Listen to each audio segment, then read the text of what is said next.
cargo capacity. The weight of cargo you can add on to the plane's weight already with the food, the fuel, and everything. But as the flight goes on, sometimes we going on which we use once at the food, the weight of the food.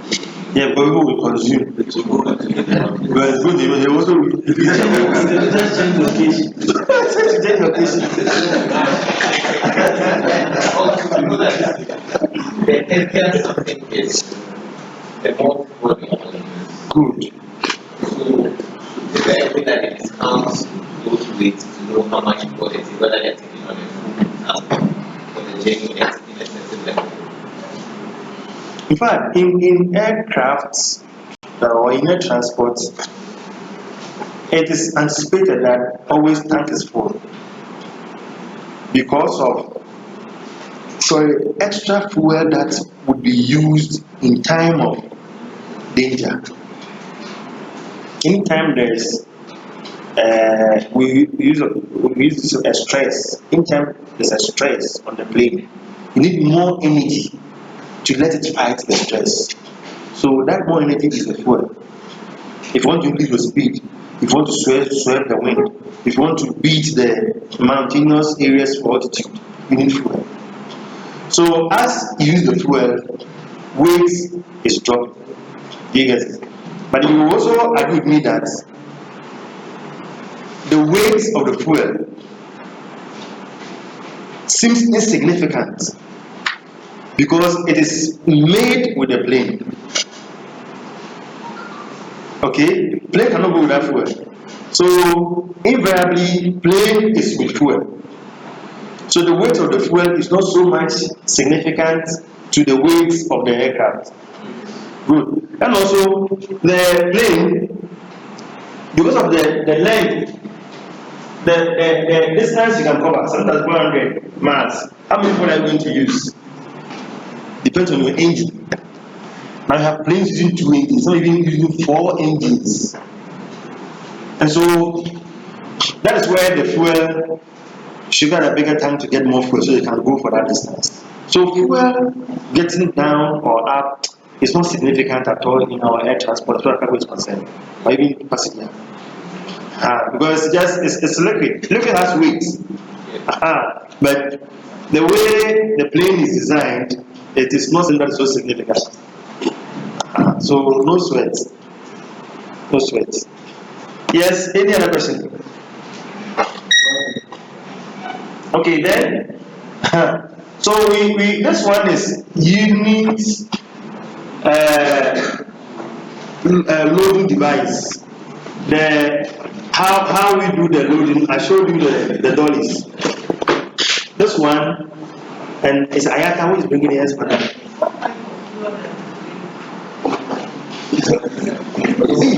Someone saying this, yes. Aviation fuel. Who else?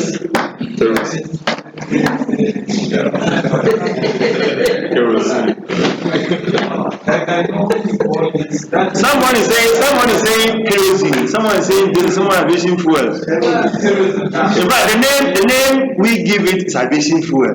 It's a mixture of kerosene and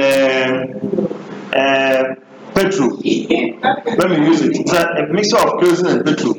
But you see, when you are doing the distillation, the oil, the crude oil, when we are extracting fuel from crude oil, that's the first one that comes.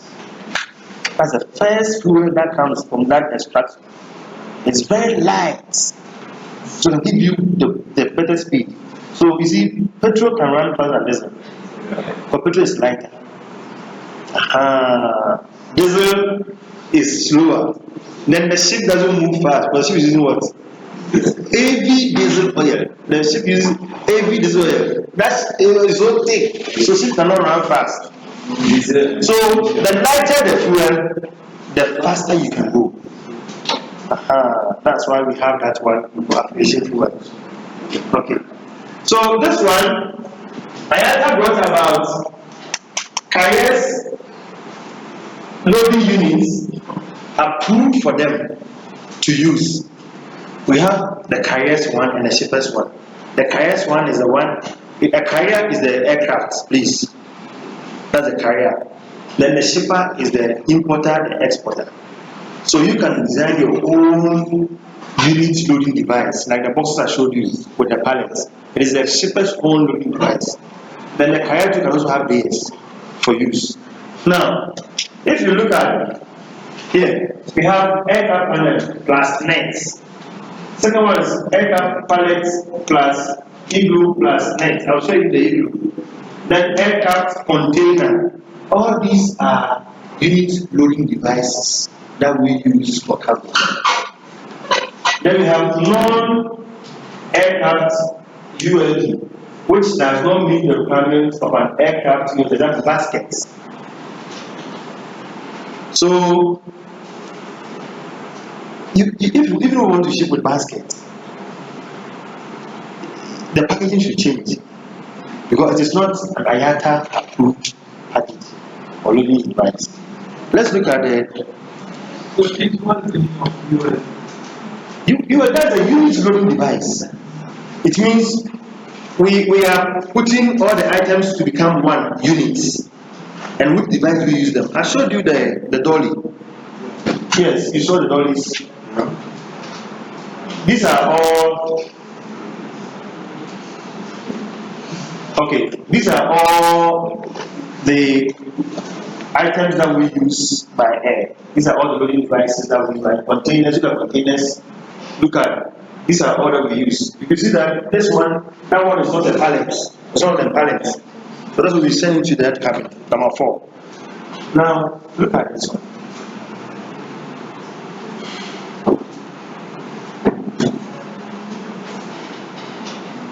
That's the dolly. The first one is the dollies. It's a unit loading device. That's where we put all the bags for the passengers. So when you get to the airport, you will see these things coming from the plane. Before they send them to the conveyor belts, we use the first one. That's for these are the aircraft equipment. But let's go to the other one.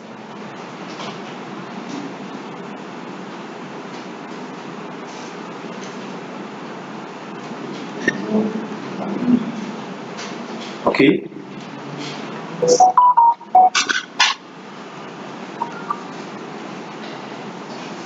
Can you see this on your phone? I think the names are there. Yes, you have the conveyor belt, you have the tractor, you have the carts. We have these are, I'm using the ULD, unit loading devices. These are the devices. It's in your, I think, check slides 116. All the names are there. These are the unit loading devices that we have. Okay. Is it clear now? So that takes us back to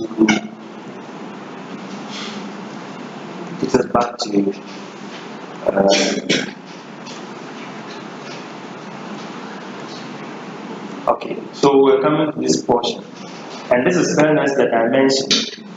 This is the dimension, the size, the code that we use, and the maximum load. So even on the airway bill, on the parking list, if you have used any of these items, you should use the code UAB, UAP, AAP, PIP, PAG, PIG. These are the codes that we use. If you use this container, that's the code. If you use this pallet, that's the code. If you use this container of pallet, that's the code. If you use this container, that's the code. If you use, and it tells the size. Then it says 5, 2, 3, 8 packages. So the code specifies the size that you are using. Hello?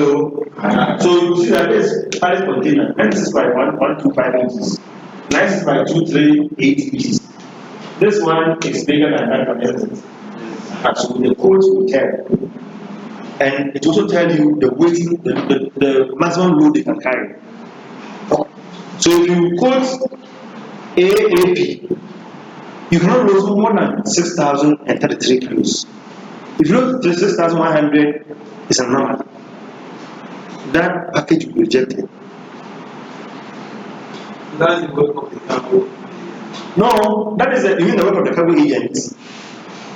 I didn't get your question. Like the work of the cargo.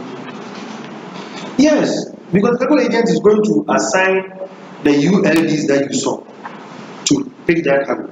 So if you want to use that one and you pick a code like PIP, the weight should be 6,033 kilograms. If it's more than that, it means you cannot use any of them. Or you can come to use 6,800, which is PMC. Are we clear? You are carrying a weight of 6,500 kilograms, okay? And you need to pick the correct ULD for that weight. Now, if you look on that chart, it's only PMC, which is what? 6,803. So you can use that one for 6,500 kilograms. You can't use AAP or PIP, but that one is 6,003.